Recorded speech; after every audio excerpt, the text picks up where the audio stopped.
Alors, pour conjuguer n'importe quel verbe au passé défini dans la langue turque qui est geçmiş zaman, on commence en premier, comme toujours, par enlever le suffixe de l'infinitif qui est le mek ou bien le mak. Ensuite, on suit cette règle.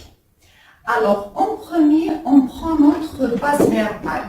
C'est quoi notre base verbale? C'est-à-dire que quand on va enlever le mek ou bien le mak, ce qui reste, c'est notre base verbale. On la prend, ensuite, on rajoute ou bien de, ou bien di, ou bien dou, ou bien du. Ou bien, on rajoute te, ou bien ti, ou bien tout, ou bien tu. C'est-à-dire qu'on rajoute le D ou bien le T suivi par l'une de ces voyelles qui est ou bien le E, ou bien le I, ou bien le OU, ou bien le U. Vous allez me dire, mais quand est-ce qu'on ajoute un D, quand est-ce qu'on ajoute un T? Alors, on rajoute un T au lieu d'un D lorsque la base verbale se termine par une consonne sourde. Si vous vous souvenez, on a vu les consonnes sourdes dans la leçon pour le directif, le locatif, l'ablatif, etc. Donc, les consonnes sourdes sont les ch, c, tche, fe, he, p, t et le ke. Donc, quand notre base verbale se termine par l'une de ces consonnes sourdes, alors au lieu de rajouter un D, on rajoute le T, c'est-à-dire le D devient T. Donc on rajoute ou bien le te, ou bien le ti, ou bien le tout, ou bien le tu. Après, à la fin, on rajoute le suffixe de personne, c'est-à-dire que le suffixe qui correspond à la première personne au singulier, la deuxième personne au singulier, etc.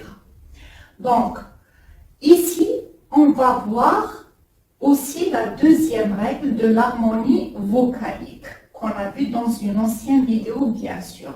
Donc, ici, je vous ai mis deux exemples. L'exemple du verbe başlama qui veut dire commencer et un exemple pour le verbe yapma qui veut dire faire. Pourquoi j'ai mis ces deux exemples? Alors ici, parce que la base verbale va se terminer par une consonne sourde, c'est pour ça. On va commencer avec le verbe başlamak. Başlamak qui veut dire commencer. Donc, on commence par ben başladım. Alors, en premier, on a commencé par supprimer le suffixe de l'infinitif qui est le mak. Donc, başla, c'est la base verbale. Donc, après başla, on va voir.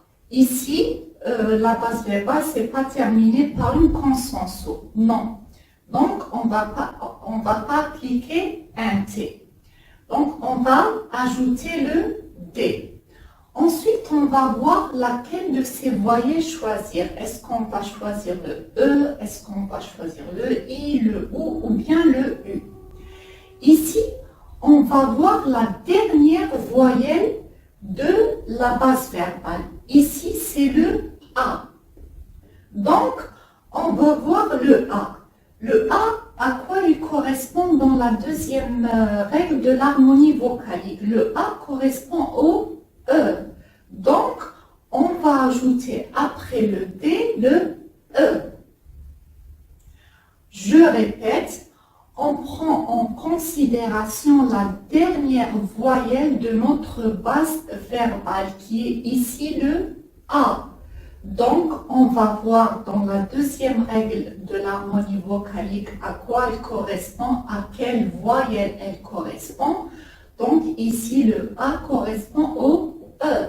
Donc, on va mettre le E, c'est-à-dire qu'on va choisir le DE ici. Et à la fin, on ajoute le suffixe de personne qui est mais à la première personne au singulier. Donc, j'ai commencé devient ben başladım. En français, j'ai commencé. Donc, ben başladım, c'est j'ai commencé. Après, il y a sen başladın, c'est tu as commencé. Başladın, ici, on change seulement le suffixe de personne qui est le N. Ça devient le N. Donc, M pour la première personne au singulier, le N pour la deuxième personne au singulier. Donc, o başladı. Il n'y a pas de suffixe de personne pour le o. Donc, on rajoute seulement le de. O başladı. Biz başladık. Nous avons commencé. Biz başladık. Ici, le suffixe de personne, c'est le T, comme vous le voyez. Donc, le M, le N et le K. En langue turque, bien sûr, mais, ne, ke. Donc, biz başladık. On ne dit pas biz başladık, non. On dit biz başladık. Siz başladınız. Je répète, siz başladınız. Vous avez commencé. Siz başladınız. Ici, le suffixe de personne est le nız. Onlar başladılar. Je répète, onlar başladılar. Ici, le suffixe de personne est le lar. Pourquoi le lar? Parce que ici, il y a un E.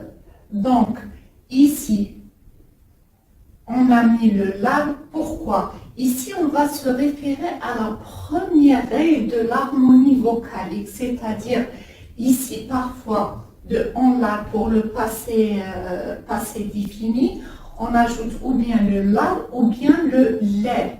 Ici, on a rajouté le la puisque ici, la voyelle qui est avant est une voyelle dure.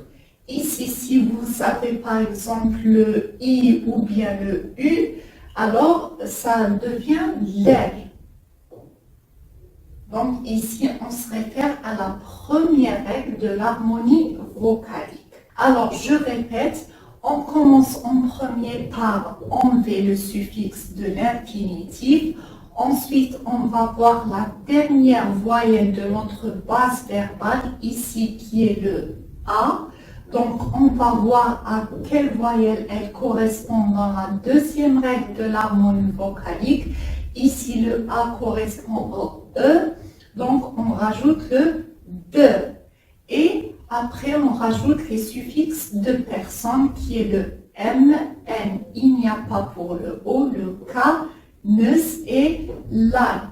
Ici, là, je vous ai dit que ça dépend de la voyelle qui la précède. Par exemple, si vous avez un I ou bien un U, donc le la devient lait, puisqu'il s'agit d'une consonne, d'une voyelle douce. On passe maintenant à l'exemple yapmak. Alors, yapmak qui veut dire faire.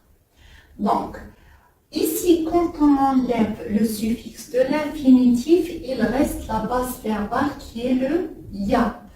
Yap, c'est notre base verbale. Alors, comme vous le voyez ici, notre base verbale se termine par une consonne sourde qui est le P. Donc, au lieu de rajouter un D après, on rajoute un T. Donc, on a rajouté un T. Ensuite, on va voir la dernière voyelle de notre base verbale, ici, qui est le A. Donc, le A, il correspond au E dans la règle de l'harmonie vocalique.